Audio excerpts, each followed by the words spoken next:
Okay hello students, आज हम अपनी इस वीडियो का फोर्थ पार्ट लेके आ रहे हैं, consumers equilibrium through indifference curve approach. उससे पहले की जो हमने वीडियोस बनाई थी उसमें हमने टीयू के बारे में चर्चा करी थी, एमयू को हमने पढ़ लिया था, उसके बाद हमने मार्जिनल यूटिलिटी का कंसेप्ट देख लिया था, लॉ ऑफ डीएमयू देख लिया था, consumer equilibrium in case of single commodity and in case of double commodity. अगर आपने ये वीडियो नहीं देखी है तो प्लीज उस वीडियो को भी देख लीजिए। आज हम इस टॉपिक को डिस्कस करते हैं, consumer equilibrium through indifference curve approach क्या होती है। तो इस अप्रोच के थ्रू आपको ये पढ़ने से पहले आपको ये पता होना चाहिए, इसके लिए दो कंसेप्ट होते हैं जो आपको पता होने चाहिए। इसमें एक होता है आईसी इंडिफरेंस कर्व, दूसरा प्राइस लाइन। प्राइस लाइन जब हम इन दोनों कंसेप्ट को पढ़ लेंगे उसके बाद हम इन दोनों कंसेप्ट का इस्तेमाल करके हम कंज्यूमर इक्विलिब्रियम को फाइंड करेंगे। अभी हम सबसे पहले पढ़ते हैं कि इंडिफरेंस कर्व क्या होता है। ओके देखो, इंडिफरेंस कर्व की हम डेफिनेशन लिखते हैं। Indifference curve. Okay, it is a curve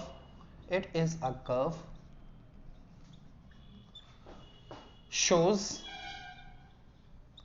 the satisfaction, shows the different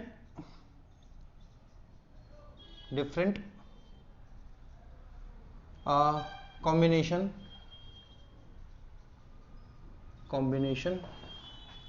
of two commodities which provides equal level of satisfaction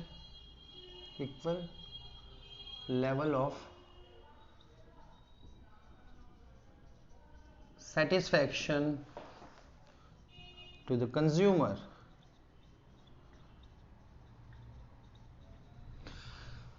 कहने का मतलब ये है कि इंडिफरेंस कर्व क्या करता है। सर इंडिफरेंस कर्व दो कमोडिटीज के कॉम्बिनेशन को शो करता है, दो कमोडिटीज के।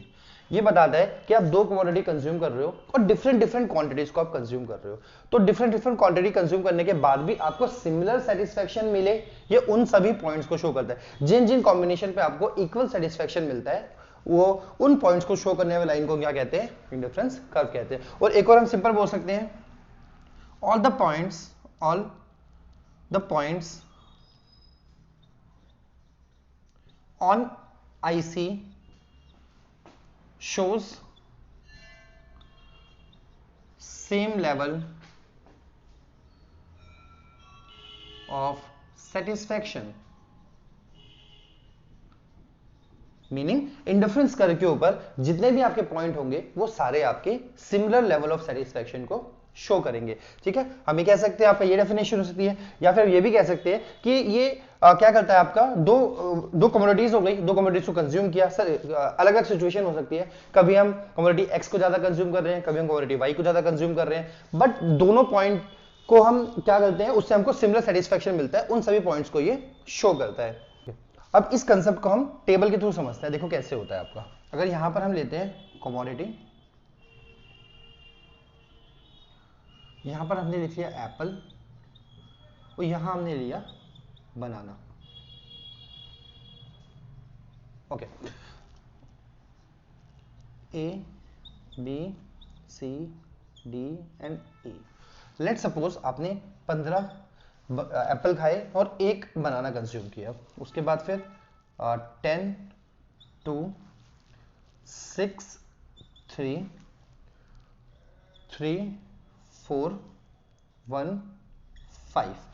देखो अब हम क्या कह सकते हैं, ये हमारे सामने ये एक इमेजिनरी नंबर हमने लिया है, ठीक है।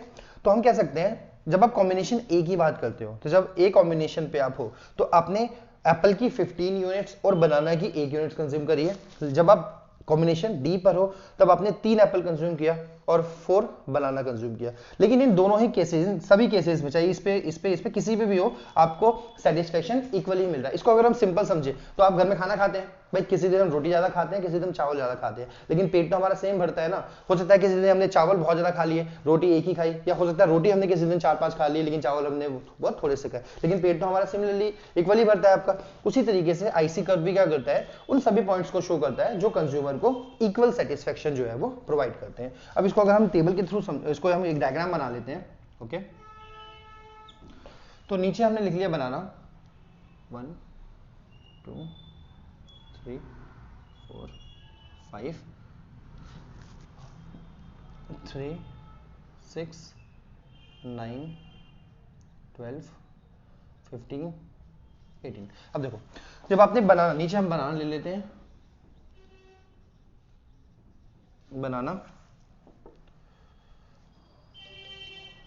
और यहां पर हमने कर लिया एप्पल।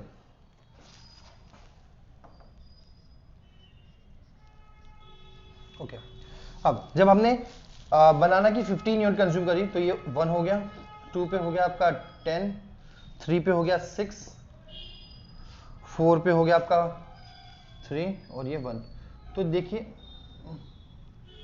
ओके, ये हो गया हमारा आईसी कर्व। ओके, तो ये हमारे सामने आईसी कर्व हो गया, जहां पर ये पॉइंट ए हो गया, ये पॉइंट बी हो गया, point C, point D and point ई।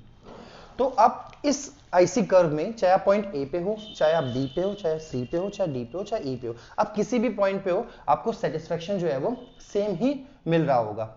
ठीक है, चलो अब हम देखते हैं आपका अब हम देखते हैं आईसी कर्व की प्रॉपर्टीज। बहुत इंपॉर्टेंट है, आपका एग्जाम में ये क्वेश्चन आपका डायरेक्टली पूछ लेते हैं कि what do you understand by IC curve, indifference curve, और इसकी प्रॉपर्टीज क्या होती है ये आपको बताना होता है। और इस प्रॉपर्टीज पे आपके क्या होता है कि कुछ वैल्यू बेस्ड क्वेश्चन जो होते हैं वो भी आपके बन जाते हैं। तो अभी हम बात करें अगर आईसी की प्रॉपर्टीज के बारे में, तो आईसी की बेसिकली 5 प्रॉपर्टीज होती है, 5 प्रॉपर्टीज होती है। पहली प्रॉपर्टी क्या होती है इसकी, इट्स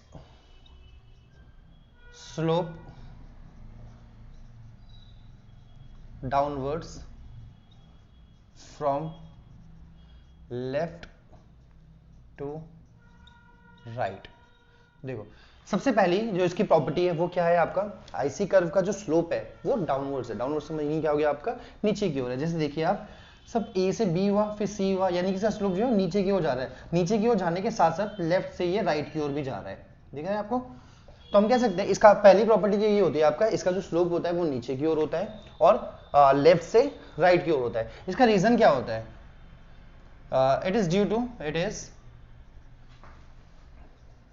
ड्यू टू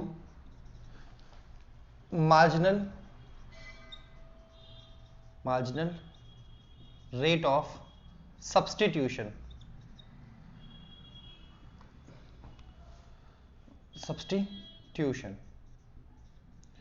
यानी कि जिसको हम कहते हैं एमआरएस। ओके, एमआरएस की वजह से इसका स्लोप क्या होता है, वो नीचे की ओर होता है। अभी हम बात करें एमआरएस की, तो एमआरएस क्या होता है, बेसिकली एमआरएस जो होता है ना आपका, वो शो करता है कि हम किसी एक कमोडिटी को कंज्यूम करने के लिए दूसरी कमोडिटी की कितनी यूनिट को सेक्रीफाइस करते हैं, उसी को शो करने के लिए हम क्या बनाते हैं, एमआरएस होता है वो आपका। जैसे एमआरएस की मैं यहाँ पर डेफिनेशन लिख देता हूँ, MRS okay, it is a ratio of number of unit of one commodity sacrifice in order to consume one additional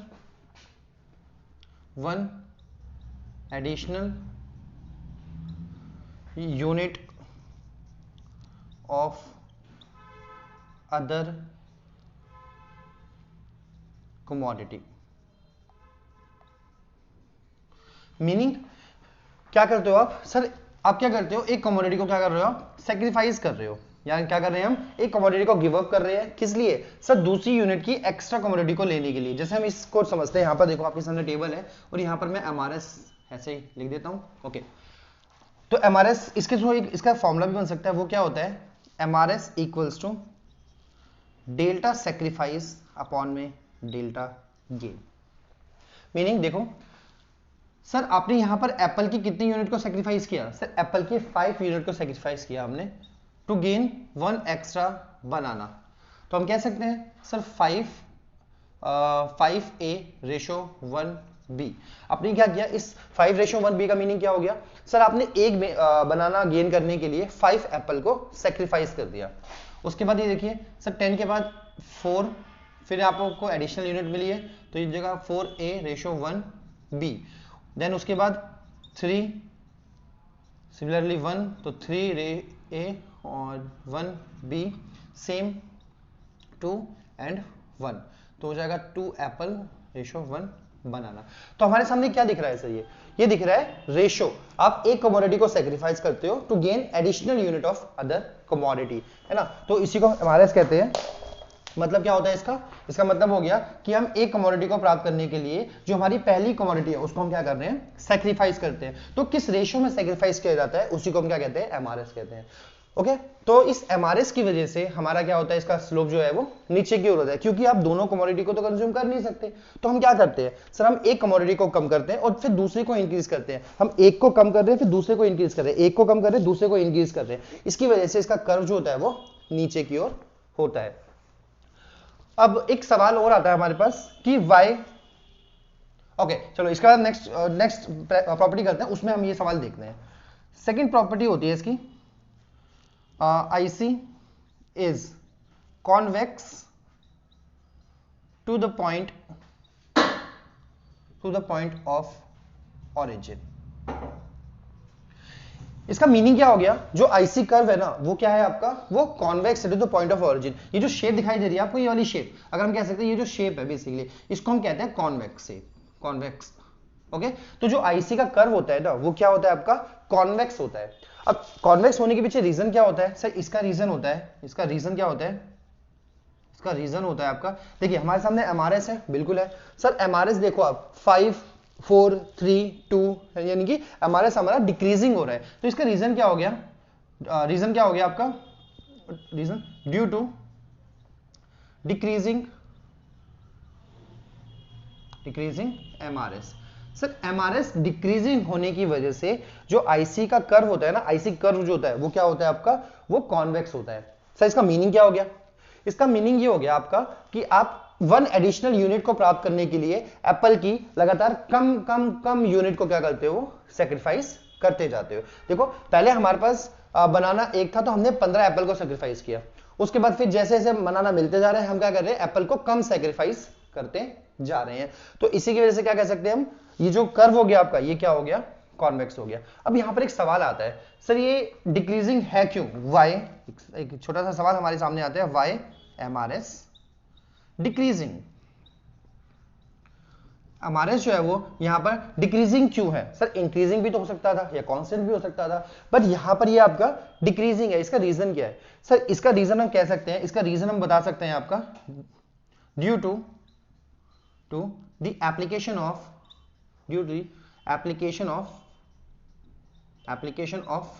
law of DMU, diminishing marginal utility।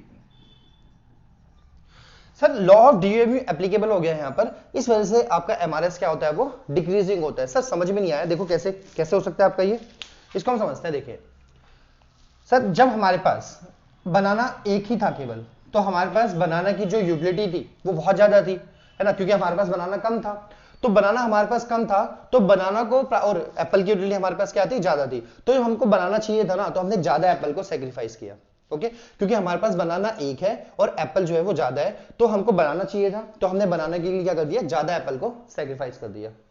Okay तो जब हमारे पास एक बनाना और आ गया है, तो अब बनाना की जो यूटिलिटी है ना हमारे लिए क्या हो गई है, वो कम हो चुकी है। बनाना की यूटिलिटी कैसे कम हो गई सर, पहले हमारे पास एक थे अब हमारे पास 2 हो चुके हैं, यानी कि आपके पास उसकी यूटिलिटी अब कम हो गई है। तो आप इस बार सेम एप्पल को सेक्रीफाइस नहीं करना चाहोगे, क्योंकि अब बनाना की जो यूटिलिटी होती है आपके लिए वो डिक्रीज हो गई है। इस वजह से क्या करोगे आप, कम एप्पल को सेक्रीफाइस करोगे। सिमिलरली जब आगे आपके पास और बनाना आ गए हैं तो अब और आप कम डिक्रीज करोगे, फिर और आ गया तो आप और कम डिक्रीज करोगे, क्योंकि समय के साथ में आपकी जो यूटिलिटी है बनाना की वो क्या होती है, वो डिक्रीज करती जा रही है। इस वजह से आप एप्पल को कम से कम सेक्रीफाइस करना प्रेफर करोगे। इसी वजह से इसका जो कर्व होता है वो क्या होता है आपका, कॉन्वेक्स होता है आपका। ठीक है, उसके बाद अभी हम थर्ड प्रॉपर्टी देखते हैं इसकी।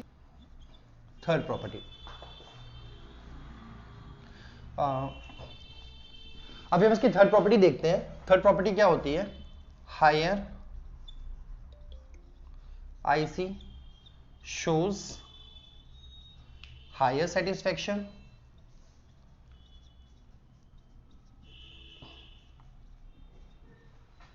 And lower IC shows lower satisfaction. अच्छा अब ये प्रॉपर्टी है वो क्या बोलती है sir, higher IC shows higher satisfaction and lower IC shows lower satisfaction. Sir यहां पर अब हायर आईसी और लोअर आईसी की बात करता है तो उसके लिए हमें एक और कर्व बनाते हैं और उसके साथ छोटा एक कंसेप्ट है वो भी आपको बताते हैं कि ऐसा कैसे होता है। देखिए ये हमारे सामने हो गया कर्व, ये हो गया IC1 IC2 and IC3, IC1 IC2 and IC3। अब ये आपको जो एक ही कर्व में आपको एक से ज्यादा IC शो होते हैं उनको कहा जाता है IC मैप। इनको क्या कहते हैं हम? IC map. इसको हम कैसे डिफाइन कर सकते हैं? When more than one IC show or draw in single diagram, it became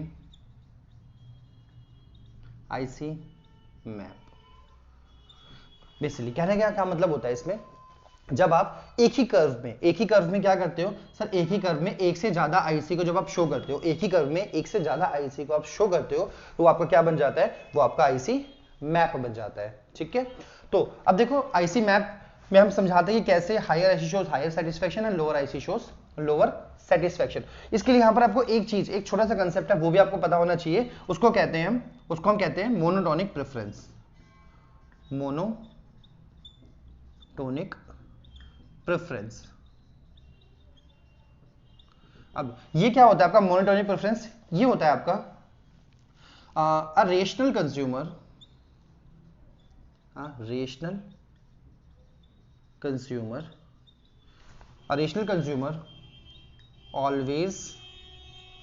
always prefer more unit of commodity as it provide more satisfaction। Okay, अब मोनोटोनिक प्रेफरेंस क्या होती है, वो क्या बताती है?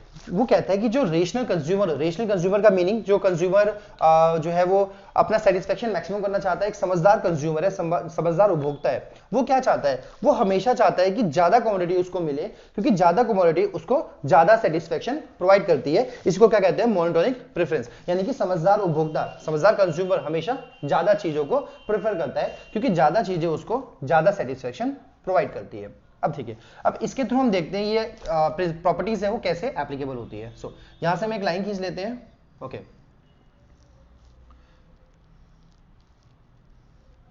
ये हो गया आपका, यहां पर हमने ले लिया कमोडिटी, इसको नाम दे दिया ए। यहां पर हो गया आपका ओके, ये हो गया B1 B2 and B3। Okay, अब देखिए सर जब हम बात करते हैं इसको भी हम नाम दे देते हैं कर्व को। इसका नाम हमने दे दिया E, इसको हमने बोल दिया E1 और इसको हमने दे दिया E2। देखिए जब हम एट पॉइंट E पर हैं, एट पॉइंट E, तो हम क्या करते हैं सर, हम जो है ना यहां पर ये जो कमोडिटी है इस कमोडिटी का हम OA यूनिट कंज्यूम कर रहे हैं, प्लस जो दूसरी कमोडिटी है उसका हम OB कंज्यूम कर रहे हैं, OB1 कंज्यूम कर रहे हैं। ठीक है, एट पॉइंट E, यानी कि देखिए ये हो गया आपका, और यहां पर केवल इतनी यूनिट को हम कंज्यूम कर रहे हैं। ठीक है, ये क्या हो गया आपका? ये हो गया आपका IC1। IC1 पे जब आप हैं तो आपने क्या किया, इस यूनिट का इतना कंज्यूम किया और ये वाली यूनिट आपने इतनी कंज्यूम करी।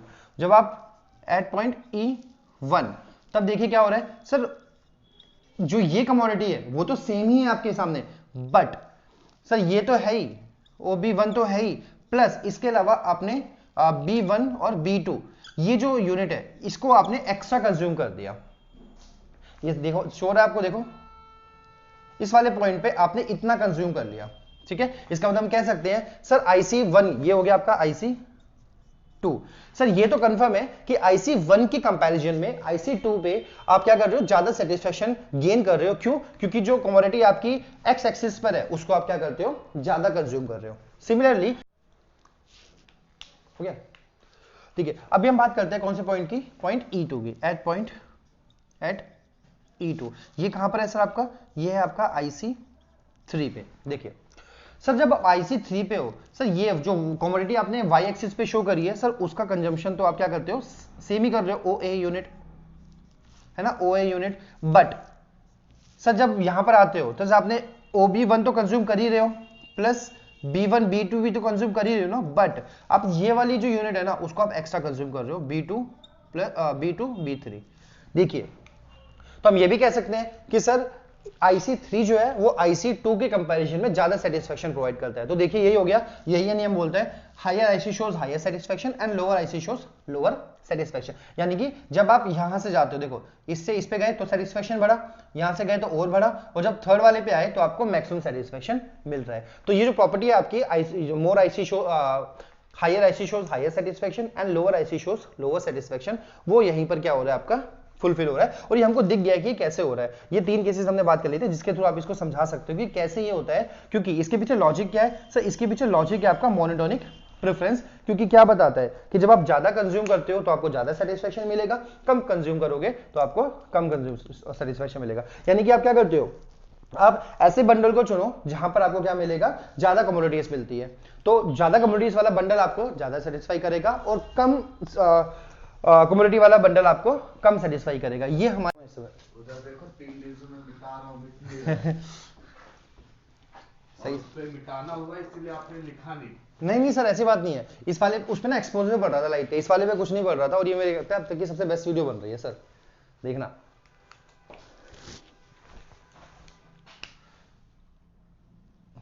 स्टार्ट कर देते हैं, स्टार्ट ही है ना, ठीक है ओके। अब हम बात करते हैं फोर्थ प्रॉपर्टी की। फोर्थ प्रॉपर्टी क्या है बेसिकली आपकी, फोर्थ प्रॉपर्टी कहता है 2IC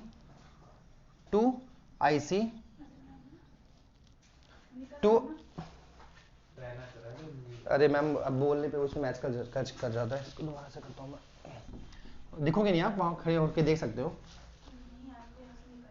अच्छा कोई बात नहीं। चलो अब हम देखते हैं फोर्थ प्रॉपर्टी। फोर्थ प्रॉपर्टी ये कहता है आपका 2IC never intersect each other. Okay ये IC क्या कहता है, ये प्रॉपर्टी क्या कहती है कि 2 IC कर्व एक दूसरे को कभी इंटरसेक्ट नहीं कर सकते। कहने का मतलब मैं आपके सामने एक कर्व दिखाता हूं बना के, ये हो गया IC1 ओके, एंड ये हो गया IC1 एंड 2। यहां पर पॉइंट हो गया ये, इसको हमने पॉइंट A दे दिया, यहां एक पॉइंट लेते हैं B और एक पॉइंट होता है C। अब ये कहता है कि सर ये जो सिचुएशन है आपकी, यानी कि जब यहां पर 2 IC हो गए IC1 एंड IC2, अब ये दोनों ही IC एक दूसरे को पॉइंट A पे इंटरसेक्ट कर रहे हैं, तो ये पॉसिबल ही नहीं है। 2 IC एक दूसरे को कभी इंटरसेक्ट नहीं कर सकते। इसके पीछे 2 रीजन है आपके, मैं दोनों आपको समझाता हूं। सबसे पहले तो क्या होता है आपका individual IC shows different level of satisfaction। Sir जब 2 IC 2 अलग अलग लेवल ऑफ सेटिस्फेक्शन को शो करते हैं तो उनके बीच में एक कॉमन पॉइंट तो आ ही नहीं सकता है। पहली बात तो ये होती है आपकी। देखिए अब इसको मैं एक लॉजिक के थ्रू समझाता हूं आपका। अगर हम कह सकते हैं यहां पर लेते हैं हम IC1 को और यहां हमने लिया IC2 को, ओके। अब हमको एक चीज पता है कि IC पे जितने भी पॉइंट होते हैं, एक IC पे जितने भी आपके पॉइंट होंगे वो सारे आपको सेम सेटिस्फेक्शन प्रोवाइड करेंगे। इसी तरह से अगर मैं बोलता हूं IC1, तो IC1 पे हमारे 2 पॉइंट है सर, पॉइंट A और पॉइंट B। सर जितना सेटिस्फेक्शन आपको पॉइंट A से मिलेगा उतना ही सेटिस्फेक्शन आपको पॉइंट B से भी मिलेगा।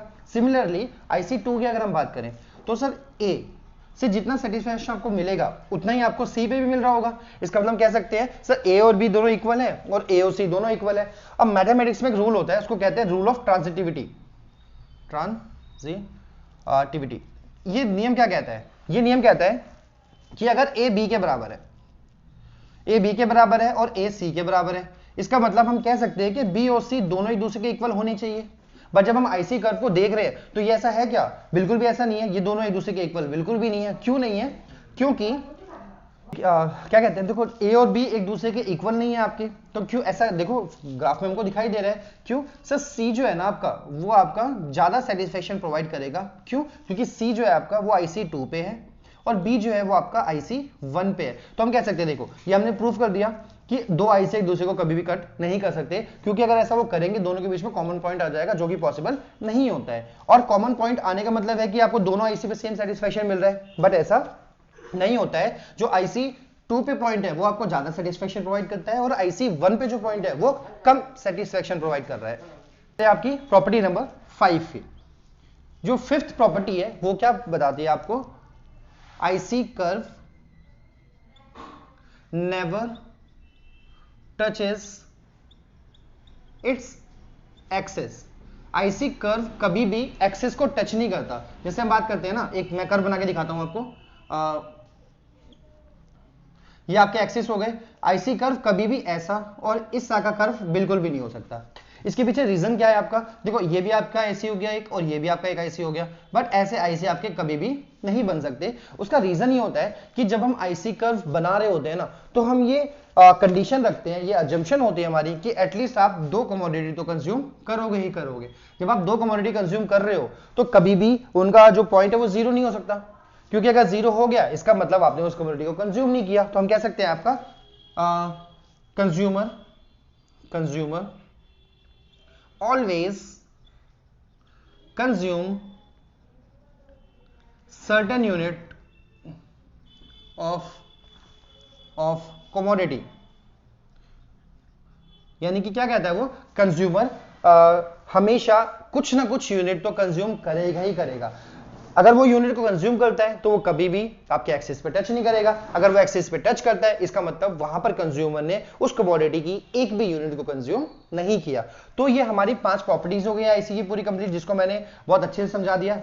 होप कि आपको समझ में भी आ गया होगा। और ये क्वेश्चन आपका बहुत ही ज्यादा इंपॉर्टेंट है, इंडिफरेंस कर्व वाला क्वेश्चन। एग्जाम में आपका ये 5 से 6 मार्क्स में लॉन्ग क्वेश्चन में ये क्वेश्चन आपका डेफिनेटली आएगा। उसके अलावा ये MRS की हमने बात कर ली थी कि MRS डाउनवर्ड क्यों होता है, इसके ऊपर भी क्वेश्चन आता है। इसकी properties, IC map, monitoring preference, इनके आपके 1 मार्कर्स के क्वेश्चन तो बहुत बार देखने को मिल ही जाते हैं। तो ये हमारा टॉपिक हो गया। अब जो नेक्स्ट वीडियो हमारी आएगी उसमें हम डिस्कस करेंगे प्राइस लाइन का कंसेप्ट क्या होता है, और फिर आगे वाली वीडियोस में हम बताएंगे आगे चल के कि दोनों को यूज करके हम कैसे इंडिफरेंस कर्व के थ्रू हम कंज्यूमर इक्विलिब्रियम निकाल सकते हैं।